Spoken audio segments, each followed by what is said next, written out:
2022년 9월 14일 양곤타운십 법원 두 곳에서 전자상거래법 34항에 의거하여 SNS에 음란 영상과 사진을 공유한 혐의로 체포된 여자 인플루언서에 대한 공판이 진행되며 출두하였습니다. 이들은 지난 8월 5일 풍기문란으로 미얀마 문화를 저해한다는 이유로 체포가 되었습니다. 여배우 띵조인트조는 양곤 마얀곤 타운십 법원에 출두하였으며 이후 공판은 인세인교도소 법원에서 계속될 예정이라고 합니다. 섹시 모델 낙노회사는 양곤 다곤 북부 묘빛 법원에서 진행이 되었으며 그녀도 또한 인세인교도소 법원에서 계속 공판을 받을 것으로 예상되고 있습니다.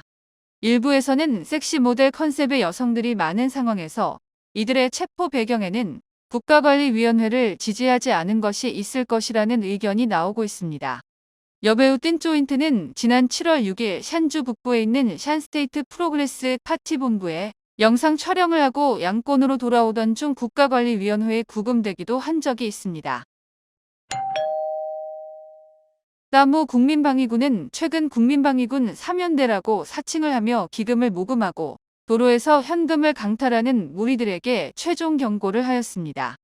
이들은 사가잉 지역 따무타운십 인도 국경 인근에서 따무 국민방위군 사면대 마크를 부착하고 다니며 기금을 모금하고 따무 뻐레이 도로 구간에서 주민을 살인하거나 현금 강탈도 하는 사례가 있었다고 합니다. 또한 국방부 군인이 빤따 마을에서 지나가던 여성을 체포하여 강간하고 가족들에게 몸값을 받고 석방한 사건도 있었다고 합니다. 이에 따무 국민방위군은 이런 사건들이 근절될 수 있도록 인근 주민들의 신고를 촉구하였습니다. 또한 인근 저항단체에게는 작전 수행 시 사전에 공유를 해줄 것을 당부하였습니다. 그 외에도 국가관리위원회에 특별 사면으로 나온 중범죄자들이 다시 활개를 치면서 강간, 살인, 절도가 증가하고 있다고 합니다. 이에 대해 국민방위군은 범죄와의 전쟁을 하며 범죄자를 사살하거나 체포하고 있습니다. 신도인 어택포스는 사가잉 지역 모뉴와 타운십에서 집중 단속을 하며 2022년 9월 1일 체포한 조직원 중 한 명인 니엔 찬우를 체포하고 신문을 하던 중 심장마비로 사망하였으며 자백한 살인만 34건, 강간 24건, 가택침입 11건, 강도 23건이라고 합니다. 이어 9월 4일에는 조직대장인 쪼우를 체포하던 중 저항을 하여 사살하였다고 합니다. 미얀마 국영방송 MRTV는 페이스북에서 MRTV 명칭과 로고를 사용하고 있는 가짜 페이지에 대한 단속을 하여 법적 조치를 취할 것이라고 경고하였습니다. MRTV 로고가 있는 가짜 페이지에서는 전자상거래 또는 음란물을 판매하고 있다고 합니다. MRTV는 현재 11개 채널을 운영하면서 자체적으로 운영하는 웹사이트와 트위터, 텔레그램을 통해서만 활동을 하고 있다고 합니다. 이미 대대적으로 MRTV 앱을 출시하였지만 구글 플레이에서 차단이 되면서 삭제가 되었고 새롭게 론칭한 웹사이트도 호스팅 업체에서 차단을 하면서 중단이 되기도 하였습니다. 양곤 지역 자동차 거래업체에 따르면 최근 자동차 거래가 활성화되면서 중고 자동차 시세가 2배까지 올라갔다고 합니다. 2021년 9월 외환 제재 조치와 자동차 수입 허가서 발급이 중단으로 가격이 조금 오르긴 했으나 최근 금 투자를 하던 사람들이 자동차 투자로 몰리면서 가격이 급격하게 인상된 것으로 보고 있습니다. 인상된 가격에도 구매자는 계속 증가하는 추세이며 자동차 거래업체들은 급등하는 자동차 가격에 대해 우려를 가지고 있습니다.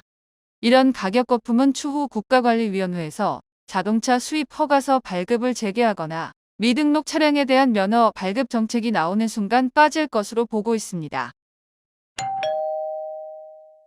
몬주축산업협회는 최근 사료와 의약품 가격이 50% 인상이 되면서 지역 축산업자들은 운영을 중단하고 있다고 밝혔습니다. 몬주 몰리안마인 타운십 축산업자는 매일 인상되는 운영 비용을 더 이상 감당하기 힘들며 사료값과 의약품 가격이 약 3배까지 증가한 것 같다고 설명하였습니다. 닭사료 가격의 경우 포대당 2만짜시였으나 최근 7만 5천짜세 판매가 되고 있다고 합니다. 이에 더 이상 축산업으로는 수익을 낼 수가 없는 상황이라 업종 전환을 하는 분위기가 되고 있다고 합니다. 2022년 9월 15일부터 AA 메디컬 프로덕트는 미얀마 국내 생산에 성공한 코로나19 치료제 패크로비드를 상용 판매한다고 밝혔습니다. 코로나19 치료제는 미얀마 전역에 있는 AA 메디컬 약국에서 구매가 가능하며 30개의 판통에 25만 잣에 판매된다고 합니다.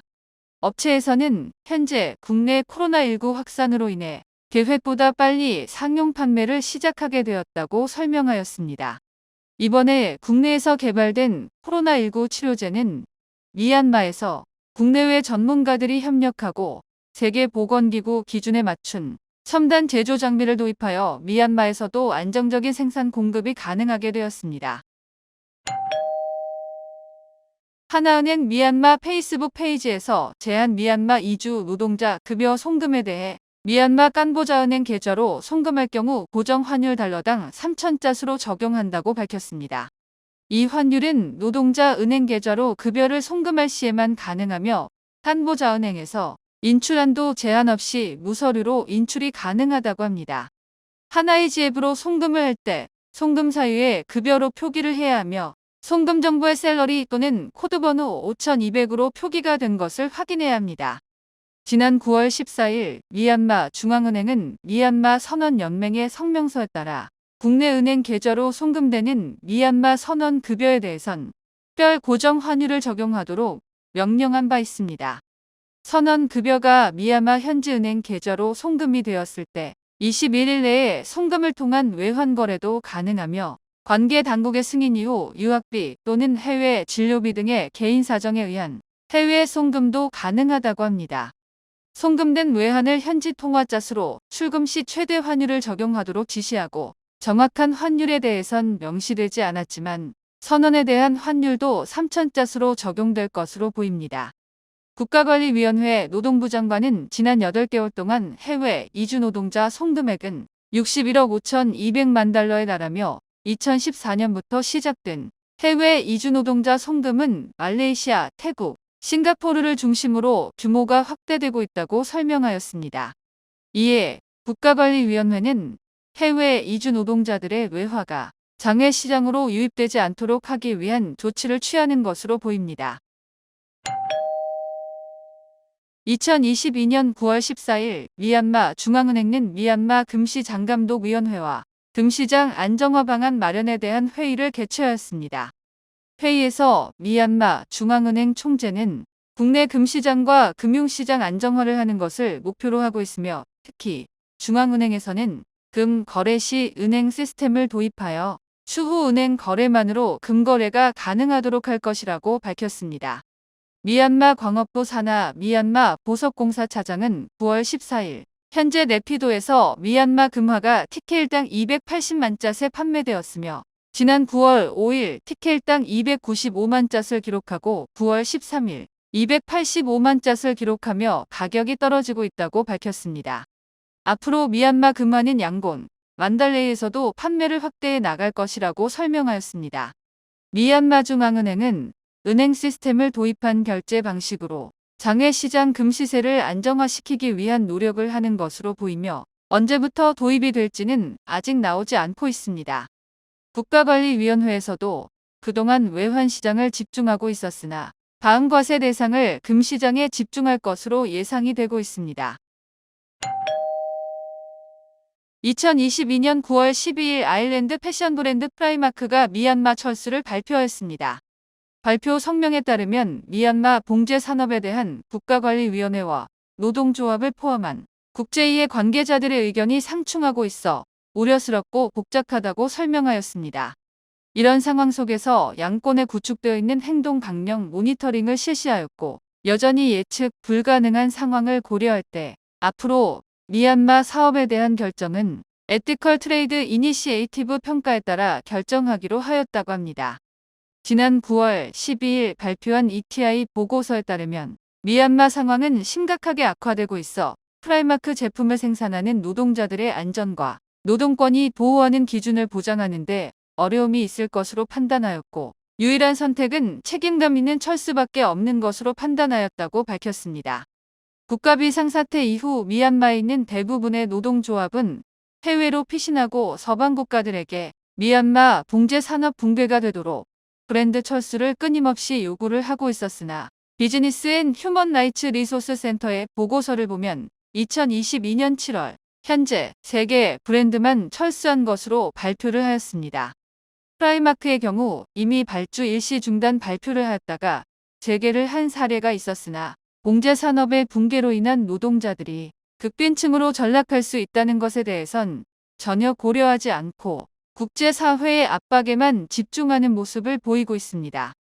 해외에서 활동하는 노동조합의 주장은 봉제 산업의 수익이 국가관리위원회에 이익을 준다는 것이지만 실제 미얀마 봉제 산업의 대부분은 CMP 시스템으로 고정 지출의 80% 이상이 노동자 급여이기 때문에 실제 해외 브랜드의 철수는 미얀마 노동자들을 극빈층으로 만드는 결과밖에 나오지 않을 것으로 우려가 되고 있습니다.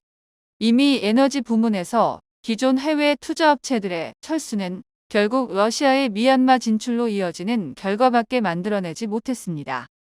미얀마 경기 침체 속에서 미얀마 서민층 경제를 그나마 받쳐주고 있는 봉제 산업이 붕괴되지 않기 위한 신중한 대응 방안을 다시 한번 모색해야 할 것입니다.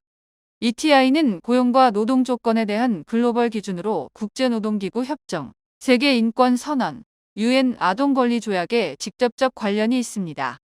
주요 내용을 보면 강제노동 금지, 최저임금 준수, 아동노동 금지, 인간적인 대우, 근로시간, 노동자 보건 및 안전 등이 포함되어 있습니다.